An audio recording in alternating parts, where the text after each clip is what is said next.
Yo les potes, c'est Spanox, j'espère que vous allez bien. On se retrouve aujourd'hui pour une nouvelle vidéo, concernant les 10 footballeurs formés à la Masia qui ont dû partir pour réussir. Alors c'est vrai que dans les différentes vidéos que j'ai faites sur les centres de formation de plusieurs clubs, vous avez été nombreux à me demander de faire une vidéo sur le FC Barcelone. Je vous la fais aujourd'hui. D'ailleurs, petite parenthèse, n'hésitez pas à aller me suivre sur mon compte Instagram @spanoxis pour être au courant de toute l'actu foot. Je suis très actif, je réponds à tout le monde, je publie pas mal de photos et d'infos sur le foot, donc n'hésitez pas à aller me follow. Tous les liens sont dans la description. Je referme la parenthèse et on est parti avec le sujet de la vidéo, c'est parti.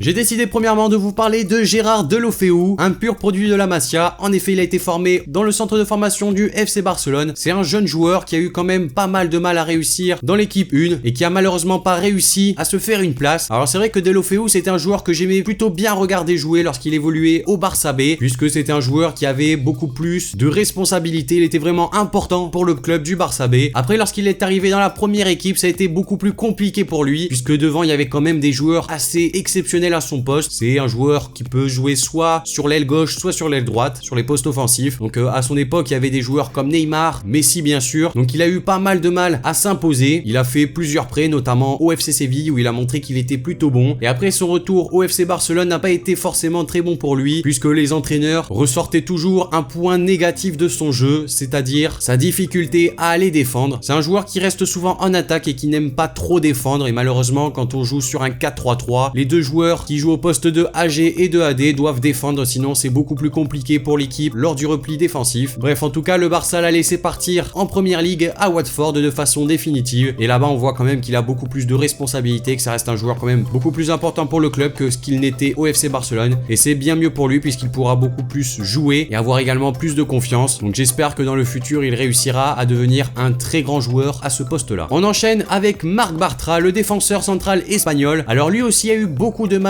à réussir avec l'équipe 1 du Barça. C'est vrai que le club catalan avait mis beaucoup d'espoir en lui, puisqu'on sait que les défenseurs et le FC Barcelone, ça fait pas forcément bon ménage. Il y a toujours eu beaucoup de mal à ce poste-là. Et en tout cas, ils avaient réussi à sortir Marc Bartra du centre de formation qui était pas très mauvais. C'était un joueur un peu à l'espagnol, une bonne relance, une bonne vision du jeu. Après, pas forcément très rapide. Mais en tout cas, on s'attendait à ce que Marc Bartra fasse partie des défenseurs très importants du FC Barcelone dans le futur. Et malheureusement, ça aura pas été vraiment ça. Et à force de rester sur le banc des remplaçants, puisque Javier Mascherano, qui lui est un profil assez différent, plus petit, plus rapide, était devenu titulaire. Marc Bartra ne jouait vraiment pas beaucoup. Il avait décidé de partir au Borussia Dortmund, où il avait eu plus de temps de jeu. Et là, ça va faire un petit moment qu'il est au Betis Séville, où il s'affirme comme un défenseur central plutôt important en Liga espagnole. J'ai même vu des rumeurs comme quoi le Real Madrid serait intéressé par Bartra. Après, je veux pas lui mettre la pression, mais il a pas intérêt à signer au Real. On enchaîne avec Alex Grimaldo, le latéral gauche espagnol. Grimaldo, c'est un joueur qui aurait dû rester au Barça, qui aurait dû s'imposer. Et c'est vrai que pour tout supporter du Barça, on est un petit peu dégoûté puisque Grimaldo, c'est un joueur extrêmement talentueux qui avait une marge de progression juste énorme. Et quand on l'a vu partir au Benfica Lisbonne, on s'est dit oulala, on perd quand même un très bon latéral gauche, un joueur qui aurait pu être tout à fait la doublure de Jordi Alba et jouer petit à petit beaucoup plus de matchs. Malheureusement, ça n'aura pas été le cas. Et on voit que les différentes années qu'il a pu faire au Benfica Lisbonne ont été vraiment très très bonnes pour lui. C'est un joueur extrêmement essentiel au poste de latéral gauche au Benfica, puisque c'est un joueur assez petit qui a à peu près les mêmes qualités que Jordi Alba, une pointe de vitesse assez impressionnante, une bonne qualité de centre, également qui a une facilité à conserver le ballon dans un jeu de possession. Bref, un défenseur style FC Barcelone. J'ai placé ensuite Keita Baldé, qui a en effet commencé le football au centre de formation de la Masia. Il y restera 6 ans avant de partir en prêt entre 2010 et 2011 à l'UE Cornellà, un prêt qui avait été imposé par le FC Barcelone car il avait eu un comportement qui n'avait pas plu au club catalan. Alors pour vous expliquer un peu l'histoire, il avait mis des glaçons dans le lit de son coéquipier de chambre et c'est une attitude qui avait pas du tout plu au club, qui l'avait poussé à quitter le Barça. Et Keita Baldé aura quand même été un petit peu contrarié de cette décision du Barça. Il décidera de ne pas revenir au club à la suite de son prêt, qui aura été plutôt très bénéfique pour lui, puisque en un an, il aura marqué 47 buts. Et on voit ensuite que Keita Baldé a réussi à enchaîner de bonnes prestations dans les différents clubs qu'il a pu rejoindre. Après le Barça, il était parti à la Lazio Rome, et c'est là où différents clubs ont pu s'intéresser et observer un peu sa façon de jouer. Comme vous le savez, il a rejoint très récemment l'Inter Milan, où c'est quand même un peu plus compliqué pour lui, puisqu'il n'est pas titulaire indiscutable. Devant lui, il y a quand même de bons joueurs, comme par exemple le Croate Perisic. Après, ça reste tout de même un très jeune joueur. Il avait d'ailleurs affirmé dans une interview qu'il n'avait pas du tout regretté d'avoir quitté le Barça lorsqu'il était jeune, et qu'il ne souhaitait pas du tout y revenir. Donc je pense que quand même ça a été un cas plutôt très mal géré par le club, puisque ça aurait pu être un très bon joueur pour l'attaque du FC Barcelone.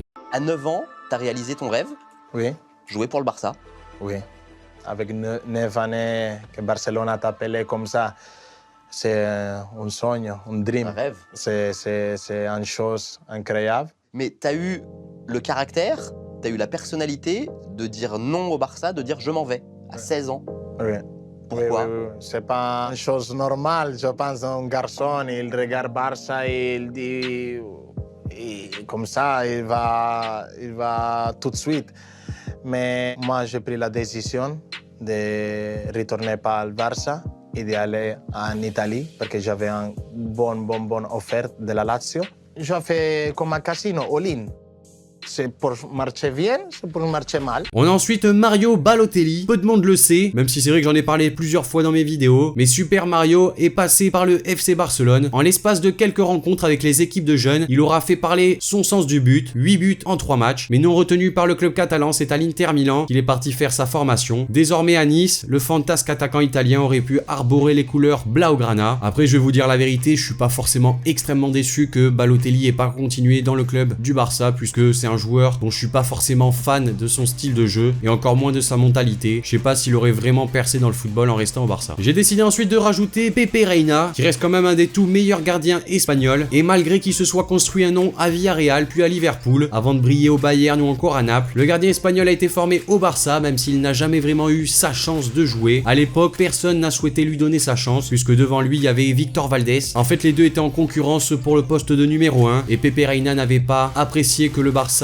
ne lui fasse pas confiance et mettre Victor Valdés numéro 1. Du coup, il avait décidé de partir. Ça peut être quelques regrets pour le Barça, même si quand on voit la carrière de Victor Valdés, on peut se dire que c'est pas si mal. On pense ensuite avec Hector Bellerín. À Arsenal, il a rapidement brillé. Dès sa première saison en 2013, Bellerín s'est avéré être l'un des meilleurs de Première Ligue à son poste, alternant à la perfection repli défensif et projection vers l'avant, à tel point que les Catalans ont rapidement essayé de le rapatrier sans succès. Bellerín, je pense qu'il fait partie des quelques joueurs que je suis dégoûté que le Barça ait laissé partir aussi rapidement, puisque on sait qu'au poste de latéral droit il y a quand même un manque. Même si j'aime beaucoup Sergi Roberto, c'est pas son poste, et Nelson Semedo, malgré les quelques matchs qu'il a fait, ne bénéficie pas forcément de la confiance d'Ernesto Valverde, puisqu'il lui fait jouer quelques matchs et après il ne le fait plus jouer du tout. Alors je pense qu'un Hector Bellerín aurait fait pas mal de bien à ce poste là. Maintenant c'est Arsenal qui a eu le feeling et qui l'a recruté au bon moment. Il est toujours fidèle à ce club là, qu'il a fait grandir, notamment sous la main d'un certain Arsène Wenger. Mais c'est vrai que moi j'aurais énormément aimé le revoir au Barça. Après Arsenal a demandé une somme beaucoup trop importante et je pense que ce qui fait chier un petit peu le Barça, c'est d'avoir formé un joueur, de le laisser partir gratuitement et de le racheter 40 ou 50 millions d'euros. On peut le dire, c'est quand même une grosse perte. On passe ensuite avec Cesc Fabregas, autre talent récupéré par Arsenal, puisque chez les Gunners, il s'est construit un nom sous la houlette toujours d'Arsène Wenger. Il était arrivé très jeune, à seulement 16 ans, et il aura quand même dû batailler pour terminer capitaine des Gunners. Je sais pas ce que vous en pensez, mais lorsque moi je l'ai vu jouer à Arsenal, je l'ai trouvé juste exceptionnel. C'est vrai que la Première Ligue, c'est un championnat qui lui va plutôt très bien. On a pu le voir que lorsqu'il était revenu au Barça en 2011, il avait un petit peu ce style de jeu qui collait pas trop à la Liga espagnole et c'est ce qui l'aura fait quitter ce championnat pour retourner à Londres 3 ans plus tard. Fabregas, c'est un joueur que j'aime beaucoup puisque forcément il a été formé aux côtés de Lionel Messi ou encore de Gérard Piqué, qui sont deux joueurs très importants au Barça. Et après avoir été autant d'années en Angleterre, puisque comme je vous ai dit, il est arrivé très jeune à Arsenal, je pense que dans son style de jeu, sa façon de penser, sa mentalité, il était totalement intégré à la culture anglaise et je pense que c'était un besoin pour lui de revenir en Première Ligue et de relaisser sa famille du FC Barcelone puisqu'il a apporté pas mal de choses, autant lorsqu'il était jeune que lorsqu'il est revenu. L'avant-dernier joueur de la vidéo, c'est Mauro Icardi, le nouveau roi de Milan. Cependant, l'Argentin aurait pu connaître une autre carrière. Il évoluait au Barça jusqu'au U19, mais il n'avait pas reçu la confiance nécessaire pour apporter son talent offensif au club catalan. Il était du coup parti à la Sampdoria. Il est maintenant à l'Inter et il s'est construit une solide réputation. Il fait désormais partie des tout meilleurs attaquants de Serie A. C'est vrai que c'est un des attaquants maintenant les plus à la mode, les plus complets, assez rapides, assez techniques. Et il y a pas mal de clubs qui se l'arrachent. Il y avait plusieurs rumeurs qui disaient que le Barça avait tenté de le rapatrier, mais je pense que c'était faux puisque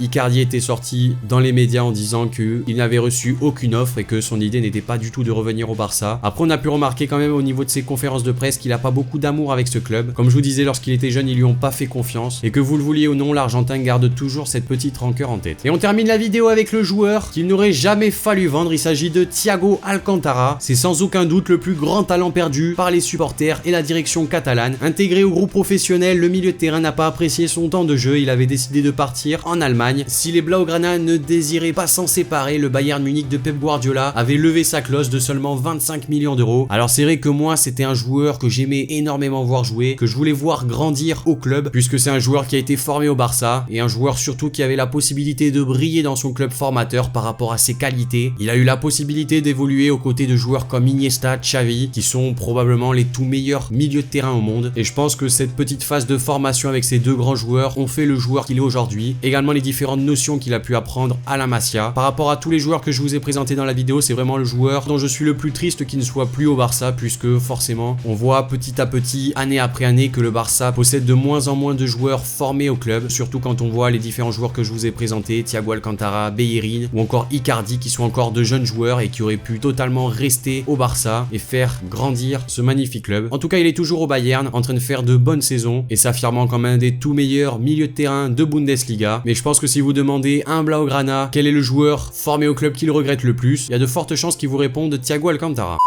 Donc voilà les amis, cette vidéo concernant les 10 footballeurs formés à la Masia qui ont dû partir pour réussir est maintenant terminée. N'hésitez pas à me dire dans les commentaires tout ce que vous en avez pensé de cette vidéo. Également, si vous avez d'autres joueurs qui s'intègrent dans ce concept, n'hésitez pas à me les noter dans les commentaires. Forcément il y en aura puisque je vous en ai présenté 10, mais il y en a bien sûr plus que 10. J'ai essayé de vous présenter les plus importants. Bref, n'hésitez pas à lâcher le like, abonnez-vous si c'est pas déjà fait. Moi je vous dis à la prochaine pour une nouvelle vidéo, c'était Spanox. Allez, salut tout le monde.